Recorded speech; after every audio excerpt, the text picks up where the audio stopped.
9 minutes before 8, suggestion of victory for the WASPy women, but there is a sting in the tail because the government says it will look again at its decision to deny compensation to women born in the 1950s hit by state pension age changes after supposedly fresh evidence came to light.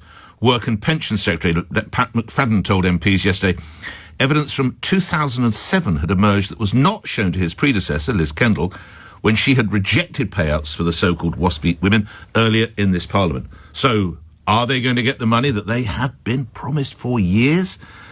I asked Health Secretary Wes Streeting. This was his reaction earlier this hour. What happened there, as I understand it, is when the evidence was given to the former Work and Pension Secretary to make a decision, a part of the evidence bundle was not given to her. And there's been a judicial review application. It's arisen that something that Liz Kendall should have seen was never put in front of her, and therefore the decision now has to be reconsidered entirely by her successor, Pat McFadden. So I don't want people to get too carried away this morning expecting there to necessarily be a different decision. I think I think this is one of those examples where the system has not covered itself in glory, and I really feel actually for both Liz Kendall and Pat McFadden it's one of those there but for the grace of God go I moments. You get the advice, you've got to make decisions, and it is extremely frustrating, to put it mildly, when you find you've made a decision in good faith only to find that something you should have seen was never given to you. Health Secretary Wes Streeting earlier this hour. To Jane Cowley, Campaign Manager for Women Against State Pension Equality, WASPy women, joining me now. Can you help me find this fresh evidence might be? Good morning. Good morning, Nick. Yes, we do think we know what that new evidence is.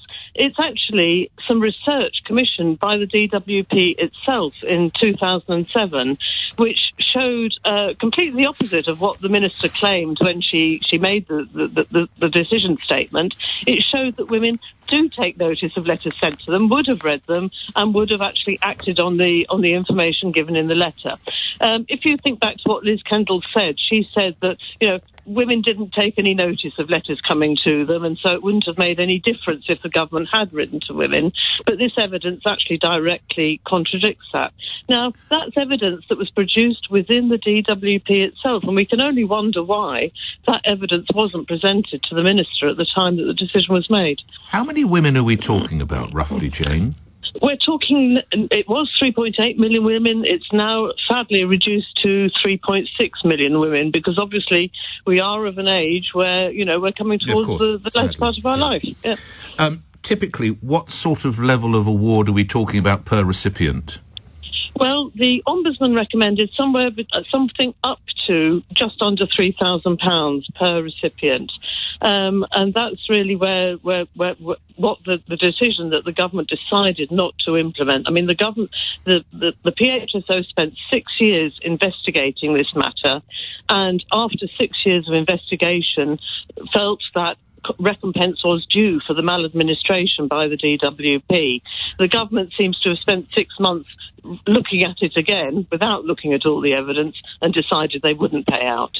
This would cost, we read, somewhere in the region of £10.5 billion when the economy is in a fairly parlous state. Does that give you any sense of unease, Jane? I think obviously we're aware of that, but we do have to sort of think about what's behind this. I mean, we know that Labour politicians from the most senior to the most junior level have stood with WASPy women agreeing that compensation is due. They've made a promise and a commitment in the past, which I feel they're morally duty-bound to adhere to. Politics is difficult, and difficult decisions do have to be made, but I would say that the government made the wrong decision in refusing to pay compensation, not least because it's running roughshod over the system that's set in place to make sure the government acts honestly and with probity. This story's not going to go away. Jane Cowley, thank you. I sense we might speak again. Your campaign manager of WASPy Women Against State Pension Inequality. 4 minutes